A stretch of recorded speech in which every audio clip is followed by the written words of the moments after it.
Olá pessoal, tudo bem? Para quem é produtor de camarão e está sentindo na pele a pressão do mercado e das doenças, o que a gente vai conversar hoje é fundamental. Nós vamos mergulhar numa estratégia para virar esse jogo. Como é que se produz mais, gastando muito, muito menos? Bom, vamos lá. A verdade é que o cenário não está nada fácil. De um lado, a gente vê prejuízos enormes causados por doenças, como o famoso vírus da mancha branca. E do outro, os preços de mercado lá embaixo, pressionando a rentabilidade. É, de fato, uma tempestade perfeita que está forçando todo mundo a repensar o negócio do zero.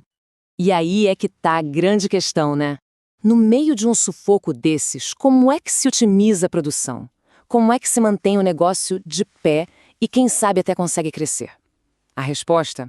Olha, talvez não esteja em comprar insumos mais caros, e sim em usar de forma mais inteligente aquilo que a gente já tem. Olha só o nosso roteiro de hoje. Primeiro, a gente vai entender a fundo a crise. Depois, vamos questionar as estratégias de alimentação que são usadas hoje, descobrir o potencial gigantesco do alimento natural, detalhar um protocolo de adubação que funciona na prática e, no final, ver como levar os resultados para o máximo.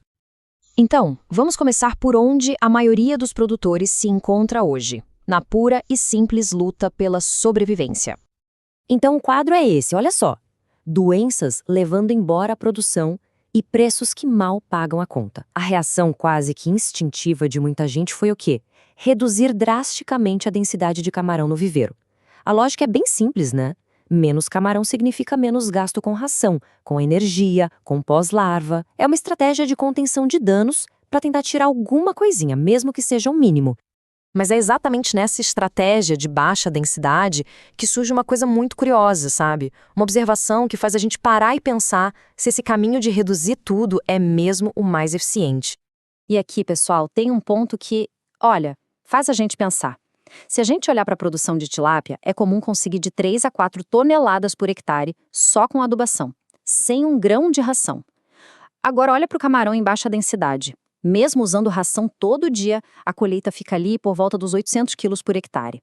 A diferença é absurda. E isso levanta uma pergunta muito importante. Pois é, se a tilápia chega numa biomassa tão alta só com o que o viveiro produz naturalmente, qual seria o potencial real para o camarão? Será que a gente não está subestimando completamente o poder do alimento natural e jogando dinheiro fora com ração nesses sistemas? E o mais incrível é que a resposta para isso não é nova. Um estudo lá de 1987, há mais de 30 anos, já mostrava que dava para chegar a biomassas de mais de 1.500 quilos por hectare só usando esterco de gado como adubo, sem nada de ração comercial. Agora imagina, se isso era possível com uma técnica antiga, o que a gente não consegue fazer hoje. E é isso que nos leva para o coração dessa estratégia toda. Começar a tratar o alimento natural não como um extra, um bônus, mas como a principal fonte de comida do camarão. E é aqui que o jogo muda de verdade. O estudo antigo usava esterco. Hoje, a gente sabe que com fertilizantes orgânicos muito mais eficientes, como os farelos, o potencial de produção é muito, mas muito maior. E essa abordagem, vale dizer, não é um chute. Ela foi aprimorada lá na Ásia, onde ganhou o nome de aquamimicry. A ideia é basicamente mimetizar, ou seja, imitar, as condições naturais de um estuário. É como recriar o berçário perfeito onde as pós-larvas de camarão se desenvolvem na natureza. E que berçário rico é esse? O alimento natural não é uma coisa só. É um verdadeiro banquete, um buffet livre com tudo o que o camarão precisa. Energia, proteína, vitaminas. Mas vai além. Tem compostos que fortalecem a saúde do bicho. A verdade é que, em baixas densidades, essa dieta natural pode sim substituir totalmente as rações de entrada, que costumam ser bem caras. Ok, a teoria linda a gente já entendeu, mas como é que a gente faz isso na prática? Vamos então para o passo a passo, para o protocolo de adubação que realmente funciona. O sucesso do ciclo começa bem antes de a água entrar no viveiro. Primeiro, o preparo do fundo, com secagem e calagem. Depois, proteger as entradas de água para barrar predadores e competidores. O enchimento inicial tem um segredo, só até a metade, para a luz do sol trabalhar a nosso favor. E por fim, a inoculação. É como usar no fermento. A gente pega água boa de outros viveiros para dar o pontapé inicial na cadeia alimentar. Mas por que tanto foco no farelo de arroz? Bom, as vantagens sobre o esterco são muitas. A composição dele é sempre a mesma, é mais concentrado, o manejo é muito mais fácil, limpo e seguro. E o mais importante, as partículas fininhas dele ficam suspensas na água, alimentando a base da cadeia alimentar de um jeito muito mais eficiente.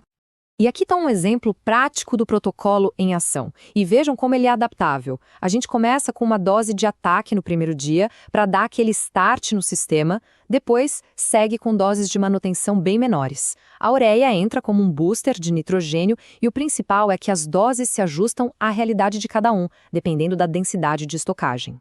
Beleza, com o sistema de adubação funcionando direitinho, a gente pode dar o próximo passo. A gente pode ir além e buscar a máxima produtividade e, claro, o máximo lucro. E essa, provavelmente, é a pergunta de $1 milhão. Se a adubação funciona tão bem assim, qual é o momento em que o viveiro chega no seu limite e a ração se torna um complemento realmente necessário? A resposta está em acompanhar de perto o crescimento do camarão.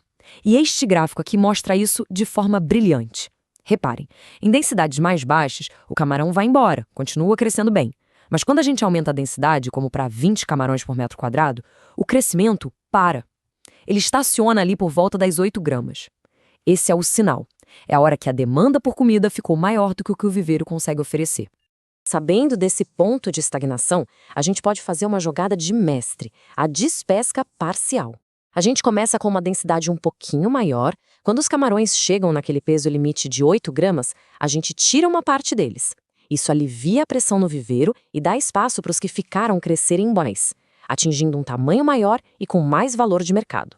No final das contas, a produção total pode passar de 2.200 quilos por hectare. No fim das contas, essa abordagem dá ao produtor muito mais poder, muito mais controle e conhecimento sobre o seu próprio sistema. É um manejo que se baseia em observação, em dados, e isso sempre leva a decisões muito mais espertas e eficientes. E isso nos deixa com uma reflexão final que eu acho muda tudo. Talvez seja a hora de parar de pensar em só alimentar o camarão e começar a pensar em cultivar o alimento dele. E para quem quer as melhores soluções para colocar essa ideia em prática, a Aquashop Farm é o shop do produtor de peixe e camarão. Lá se encontra consultoria e soluções completas, tudo direto da fábrica com preço justo e qualidade. Para quem busca a linha aquacultura da Irka Nutrição, o contato para vendas é com o engenheiro de pesca Fábio Soter. O WhatsApp dele está aí na tela, 819-9643-4056.